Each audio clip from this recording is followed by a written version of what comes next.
Olá, mantiquins de todo mundo! É hora da nossa Bedtime Story. Bom, a história de hoje é a terceira parte da história do gato malhado e da andorinha sinhá. Eu espero que vocês estejam gostando tanto quanto eu.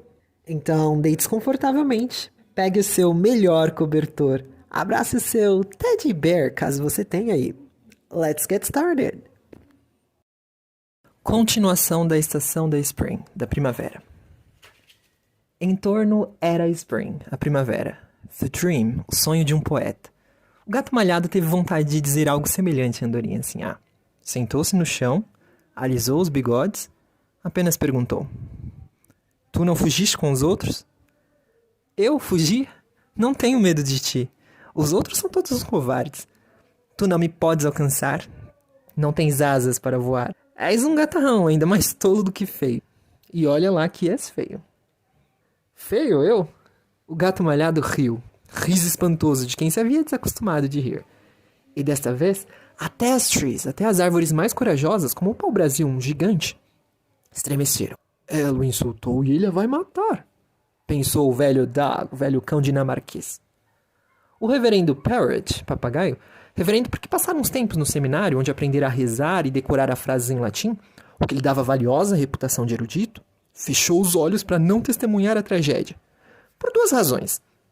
Por ser emotivo, não lhe agradando ver sangue, menos ainda de andorinha tão pretty e tão formosa, e por não desejar servir como testemunha se o crime chegasse à justiça, maçada sem tamanho. Tendo de decidir entre dizer a verdade e arcar com as consequências da ira do gato malhado, processo por calúnia, umas bofetadas, o bico arrancado, quem sabe lá o quê, ou mentir e ficar com a fama de covarde, de cúmplice do assassino. Situação difícil. O melhor era não testemunhar. Em troca, rezou pela alma da andorinha sinhá, ficando em paz com a sua consciência, com a sua consciência, uma chata, cheia de exigências. A própria andorinha sinhá sentiu que exagerara e, por via das dúvidas, voou para um galho mais alto onde ficou bicando as penas, num gesto de extrema faceirice. O gato malhado continuava a rir, apesar de se sentir um tanto ofendido. Não porque a andorinha o houvesse taxado de mal, e sim por tê-lo chamado de feio. E ele se achava pretty, lindo, uma beleza de gato. Elegante também. Tu me achas feio, de verdade? Feíssimo, reafirmou lá de longe a andorinha. Não acredito, só uma criatura cega poderia me achar feio.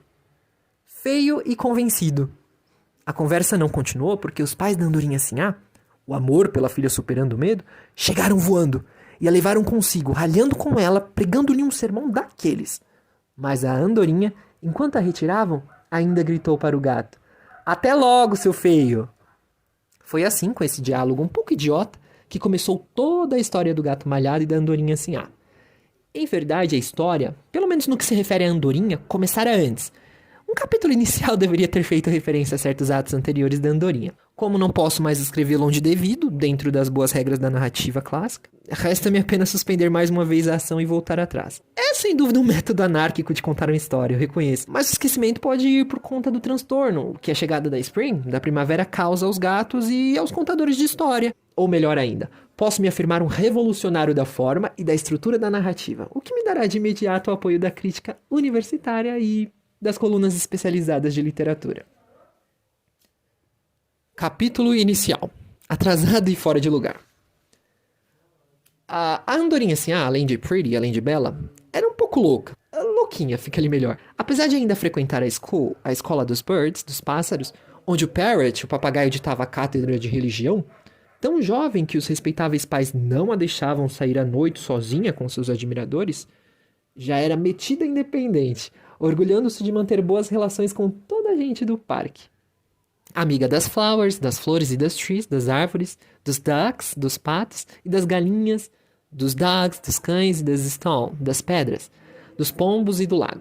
Com todos ela conversava, um arzinho suficiente sem se dar conta das paixões que ia espalhando ao seu passar. Mesmo o reverendo Parrot, papagaio, que fazia grande propaganda das próprias virtudes, considerado por todos um pouco eclesiástico devido ao tempo passado no seminário, mesmo ele a olhava durante as aulas com os olhos entornados.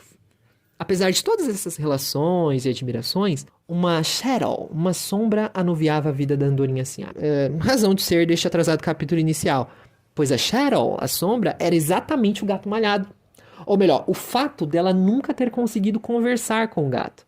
Aquele sujeito caladão, orgulhoso e metido a besta bulia-lhe com os nervos. Habituara-se a vir espiá-lo quando ele dormia ou esquentava sol sobre a grama. Escondida no ramo de uma árvore, mirava-o durante horas perdidas, cismando nas razões porque o feioso não mantinha relações com ninguém. Ouvia falar mal dele, mas fitava o seu nariz róseo de grandes bigodes, e ninguém sabe por quê, duvidava da veracidade das histórias. Assim são as andorinhas, o que se pode fazer?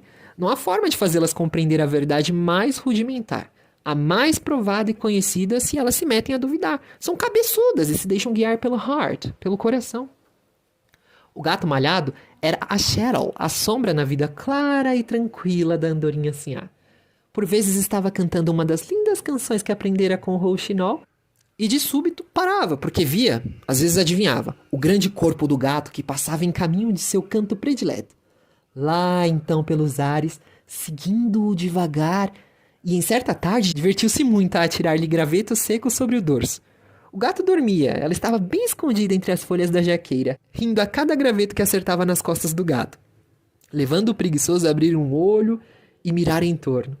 Mas logo cerrava, pensando tratar-se de alguma brincadeira idiota do vento. De há muito, o gato malhado aprendera que não adianta correr atrás do vento, para dar-lhe com a pata. O melhor era deixá-lo cansar-se da brincadeira. Mas naquele dia, como a coisa continuasse, resolveu ir embora. A andorinha Sinhá retirou-se também, contente com a peça que pregara ao temido gato malhado. Foi nesse dia que ela teve a célebre conversa com a vaca mocha. Falo na vaca mocha logo no capítulo inicial da história, por se tratar de uma figura das mais importantes do parque. Tinha quase tanto prestígio quanto a velha coruja. Tratava-se de uma pessoa tranquila, mesmo um pouco solene, muito circunspecta por todos os títulos respeitáveis, descendente de um touro argentino e se chamava Raquel Púcio. No entanto, possuía um temperamento vingativo, humor variado. Muito boa para com aqueles a quem amava. Com um casal de ducks, de patos, por exemplo, mantinha relações de muita amizade. Brusca e violenta com a gente de quem não gostava. A mosca varejeira, the dogs, os cães e, mais que todos, o gato malhado.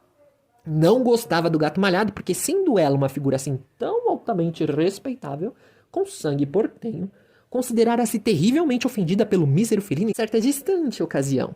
Acontece que, apesar de sua circunspecção, a vaca mocha era dada à ironia. Foi assim que, certa vez, tendo encontrado o gato malhado no curral, onde fora com certeza na esperança de roubar um pouco de leite, disse-lhe num misto de desprezo e pilhera, e em mescla de espanhol e português: "Um tipo tan chiquito e de bigotes?" O gato, em evidente e imperdoável desrespeito, teve a ousadia de responder: "Uma sujeita tão grandona e sem porta-seios?" A vaca mocha armou-lhe um coice bem armado, mas o gato ia longe, rindo para dentro seu riso malvado.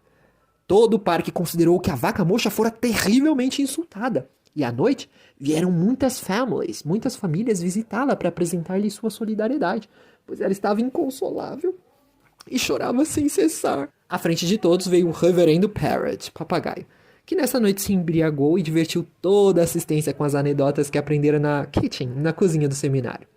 Até a vaca mocha parou de chorar para rir e depois voltou a chorar outra vez, mas agora de tanto e tanto rir. Quando a andorinha lhe disse em que espécie de diversão empregara sua tarde, a vaca mocha lastimou que, em vez de gravetos, a andorinha não houvesse jogado calhaus enormes bem no crânio do gato, liquidando-o de uma vez.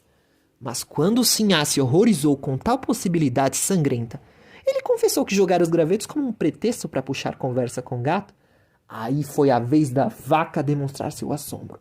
"Hablar con el gato? ¿Piensas lo quiten hacerlo realmente? Por Dios, não seas tonta!" Falar espanhol dava-lhe status e cansaço. Que cansaço. Continuou em português. "Então tu não sabes que ele é um gato mau? E que jamais uma andorinha pôde, sem com isso comprometer a honra da família, manter relações sequer de simples cumprimentos com um gato? Que os gatos são inimigos irreconciliáveis das andorinhas? Que muitas e muitas parentas tuas pereceram entre as garras de gatos como aquele, malhados ou não?" Prosseguiu com o sermão. Como pensava ela, louca andorinha, em rasgar uma velha lei estabelecida, em passar por cima de regras consagradas pelo tempo, em fazer tal insulto aos seus amigos, dar tamanho desgosto aos seus pais? Mas ele não me fez nada. É um gato, e ainda por cima malhado. Só por ser um gato, ainda por cima malhado? Mas ele tem um heart, um coração como todos nós. Coração? Indignou-se a vaca murcha. De fácil indignação, como estamos aos poucos constatando. Quem lhe disse que ele tem heart, coração? Quem? Bem, eu pensei, você viu o heart, o coração dele? Diga. Ver não vi. Então... Ainda falou longamente, contou a história do que o gato lhe fizera e mais uma vez derramou algumas lágrimas ao recordar o insulto. Novos conselhos, advertências. Dar conselhos era uma das especialidades da vaca murcha.